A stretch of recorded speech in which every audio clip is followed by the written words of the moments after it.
Você sabia que o Paraguai já foi muito maior até perder 40% do seu território e 50% da sua população da época para os seus vizinhos? Isso aconteceu no ano de 1870 e, por um tempo, o Paraguai existiu com apenas metade do seu território atual até 1940. Então, o que aconteceu? A resposta pode ser um pouco óbvia. A guerra nunca muda. Os países lutam e geralmente um lado perde território no final. Mas perder algo nessa proporção é quase inédito. Vamos voltar um pouco para entender exatamente como eles chegaram até ali.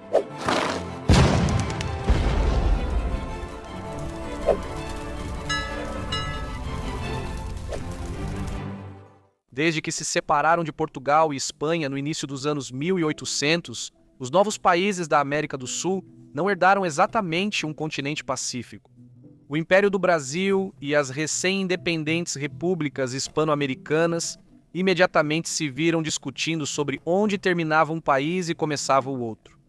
Quase todos tinham problemas de fronteira com vários vizinhos. Uma grande parte do problema era que seus governantes coloniais nunca tinham resolvido essas questões direito desde o início. Como na vida adulta, chega uma hora em que não dá mais para culpar seus pais. Também chega um momento na existência de um país em que ele não pode mais culpar os antigos governantes. É aí que a guerra começa, mas vamos com calma. Lá em 1494, Portugal e Espanha assinaram o Tratado de Tordesilhas, basicamente traçando uma linha imaginária pelo Atlântico e dividindo o Novo Mundo entre eles. O mapa é frequentemente usado como piada e meme, com as pessoas comentando o quão absurdo ele era, mas eu acho que isso é um mal-entendido. O mapa não tinha a intenção de dividir o mundo existente entre as duas potências ibéricas, ele simplesmente visava resolver disputas territoriais entre elas, exclusivamente quando se tratava de terras recém-descobertas. Então, se a Espanha descobrisse algo além de uma determinada longitude, aquilo era deles, e vice-versa. No papel parecia simples, mas na realidade, rapidamente se tornou inútil. Com o passar dos séculos, os dois impérios avançaram além da linha original, enquanto exploradores, colonos e soldados iam para o interior. O mapa, no papel, já não correspondia mais ao território real. Com a colonização completa da América do Sul, o antigo tratado praticamente perdeu o significado. No início dos anos 1700, até mesmo os dois países admitiram que o acordo original já não funcionava mais. Então, em 1750, eles assinaram o Tratado de Madrid, que tentou redesenhar as fronteiras. Baseadas mais em quem realmente ocupava cada território, essas novas linhas ficaram muito mais próximas das fronteiras atuais, mas nenhum dos lados ficou completamente satisfeito. Nas décadas seguintes, mais tratados foram assinados, ajustados, cancelados e substituídos. O Tratado de San Ildefonso, em 1777, ajustou as coisas mais uma vez, e finalmente o Tratado de Badajoz, em 1801, confirmou esses acordos posteriores. No papel, as fronteiras coloniais estavam, para todos os efeitos, definidas, mas na realidade ainda eram vagas e muitas vezes mal definidas no terreno. Então, veio o verdadeiro caos no início da década de 1810, quando o vice-reinado do Rio de la Plata da Espanha entrou em colapso durante as guerras de independência. Dessa situação surgiram não um, mas 4 países diferentes: Argentina, Paraguai, Bolívia e Uruguai. Com o fim da grande estrutura colonial, desapareceram também os limites internos frouxos que havia. De repente, esses novos países tiveram que descobrir exatamente onde começava e terminava o território de cada um, e eles não concordavam entre si. Quero dizer, olhe para esses mapas que mostram as regiões disputadas, é completamente caótico. Como disse um historiador, a Espanha deixou para trás não apenas suas disputas de fronteira com o Brasil português, mas também disputas internas não resolvidas entre suas próprias ex-províncias. Depois de independentes, os novos estados começaram a discutir sobre enormes extensões de terra que mal estavam mapeadas. Grande parte dessas terras era pouco povoada, coberta por densas florestas ou habitada por comunidades indígenas. Essas comunidades não reconheciam nenhum dos novos governos nacionais, assim como não reconheciam os governos coloniais. Para Paraguai e Brasil, uma questão fundamental era simples na teoria, mas complicada na prática. Qual rio marcava a verdadeira fronteira o APA ou o branco. Esse não era um problema novo. Espanha e Portugal tinham a mesma dúvida no fim do século XVIII e não decidiram. A terra entre os rios também não estava vazia. Grupos indígenas viviam ali e frequentemente atacavam assentamentos brasileiros e paraguaios. Então isso nos mostra que a disputa não era apenas sobre linhas em um mapa, ela afetava comunidades reais na fronteira. Em meados do século XIX, a América do Sul era um mosaico de nações jovens, assentadas sobre antigas fronteiras imperiais que nunca tinham sido claramente definidas. O palco estava montado para o conflito e na região do Rio de la Plata, essas tensões acabariam explodindo em uma das guerras mais mortais da América Latina. A história agora nos leva especificamente ao Paraguai.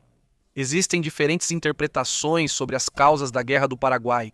A visão tradicional diz que o presidente do Paraguai, Francisco Solano Lopes, estava procurando uma desculpa para expandir a influência e o território do Paraguai, e usou os acontecimentos no Uruguai como sua oportunidade.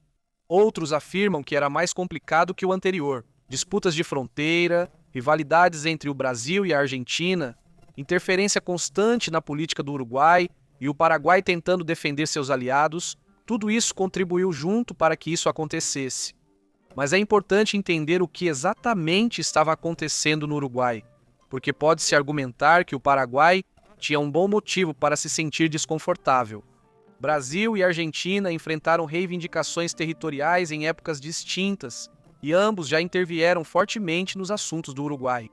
Na época, o Paraguai montou um exército surpreendentemente forte para seu tamanho e mantinha disputas constantes com vizinhos por fronteiras e tarifas. E não queria acabar sendo intimidado até se submeter, espremido entre esses dois vizinhos enormes. O Brasil foi o primeiro país a reconhecer a independência do Paraguai. Em 1844, na época, a Argentina ainda considerava o Paraguai uma província rebelde sua, e o Brasil, não querendo uma Argentina forte, até ajudou o Paraguai a fortalecer suas defesas. Eles enviaram oficiais e especialistas técnicos para Assunção para modernizar o exército paraguaio. Mas logo a geografia piorou as coisas entre os dois países.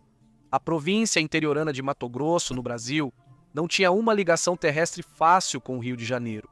Os navios brasileiros precisavam subir o rio Paraguai, que atravessava o território paraguaio, para chegar lá, tornando o Brasil dependente da permissão do Paraguai para usá-lo. Algo que frequentemente gerava atritos. Curiosamente, não foram as disputas do Paraguai que iniciaram a guerra. Porque, lembra que eu mencionei que havia uma série de eventos no Paraguai que foram potencialmente usados como uma oportunidade para iniciar uma guerra? Bem, era isso que estava acontecendo. O Uruguai era politicamente instável nesse período, enquanto o Brasil e a Argentina tentavam influenciá-lo. E tudo culminou em 1863, quando uma rebelião com o apoio da Argentina foi lançada contra o governo, que era aliado do Paraguai. Em abril de 1864, o Brasil também interveio. Eles enviaram sua frota e exigiram compensação para os fazendeiros brasileiros na fronteira que haviam sofrido algum tipo de prejuízo em uma disputa local.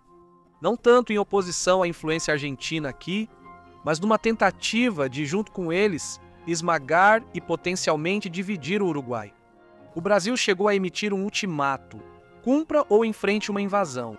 O Paraguai avisou o Brasil que ocupar o Uruguai desequilibraria o balanço de poder na região e também ameaçaria a segurança paraguaia, mas o Brasil ignorou o aviso e suas tropas invadiram o Paraguai.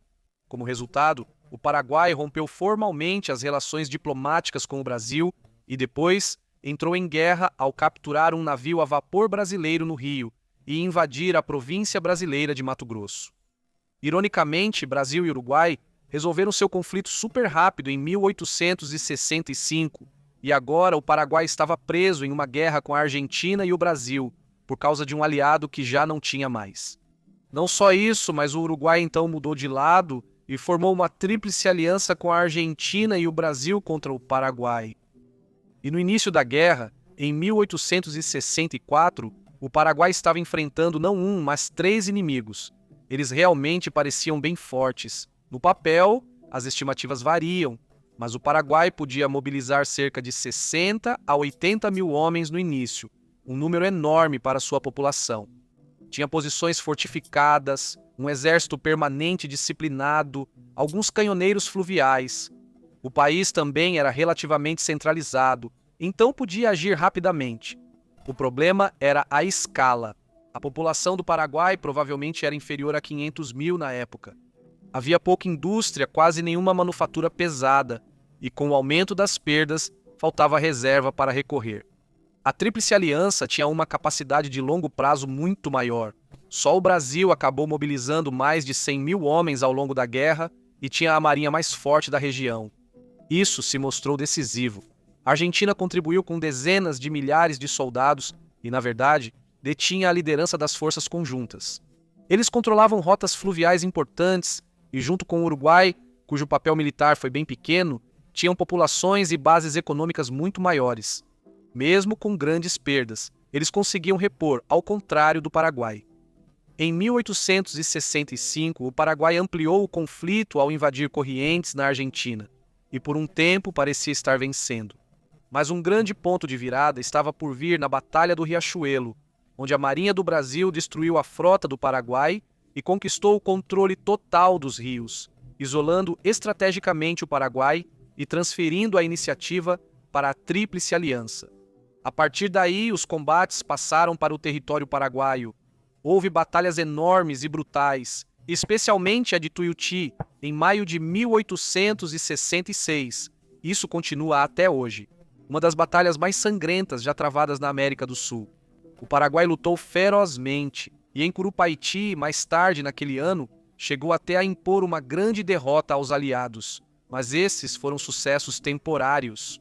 Com o tempo, a superioridade numérica e o controle naval dos aliados prevaleceram, Paraguai em queda. Em 1868, o exército brasileiro rompeu as linhas defensivas do Paraguai ao longo do complexo da fortaleza de Humaitá. Em julho de 1869, eles capturaram Assunção, a capital do Paraguai. Mesmo assim, a guerra não terminou imediatamente. O presidente paraguaio Lopes recusou-se a se render. Ele recuou e continuou uma resistência desesperada em estilo guerrilheiro no norte até 1870, recrutando adolescentes e até mesmo crianças como força de trabalho. Mais tarde naquele ano, porém, ele foi morto em batalha e a resistência desmoronou. Os resultados da guerra foram catastróficos para o Paraguai. O país perdeu territórios importantes para Brasil e Argentina, além de sofrer grandes perdas humanas.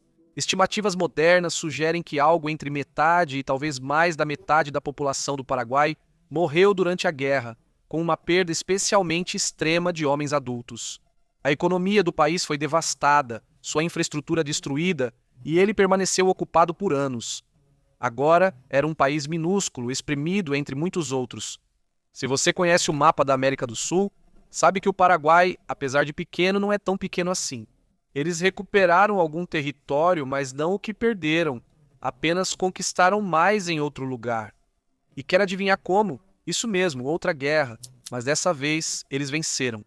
Depois que a guerra anterior terminou em 1870, o Paraguai foi ocupado, devastado e politicamente remodelado pelos vencedores. Tropas brasileiras ficaram anos no país e um governo mais alinhado com Brasil e Argentina assumiu o poder. A Argentina, na verdade, queria anexar partes ainda maiores do território paraguaio, especialmente no Chaco, mas o Brasil se opôs a isso, preferindo um Paraguai fraco, porém independente, a uma Argentina forte. A rivalidade entre antigos aliados ajudou a garantir a soberania do Paraguai. Em 1876, as tropas brasileiras se retiraram e o Paraguai recuperou sua independência total.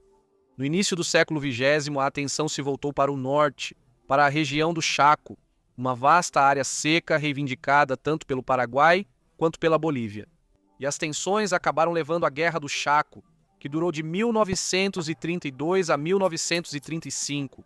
Apesar da Bolívia ter mais habitantes, o Paraguai se adaptou melhor ao ambiente hostil e gerenciou suprimentos de forma mais eficaz, talvez aprendendo com a derrota anterior. No fim da guerra, o Paraguai dominava quase todo o território disputado. O Tratado de Paz de 1938 confirmou esses ganhos, concedendo ao Paraguai cerca de 3/4 do disputado Chaco Boreal. Então, embora o Paraguai quase tenha colapsado alguns anos antes, ele não só preservou sua independência, mas depois expandiu seu território para o norte, compensando um pouco da perda. Foi uma recuperação dramática para um país que já havia perdido mais da metade de sua população e território.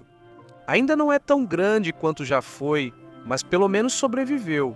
A vizinha Bolívia também perdeu grande parte do seu território. Ela costumava ser muito maior, mas isso é assunto para outro vídeo.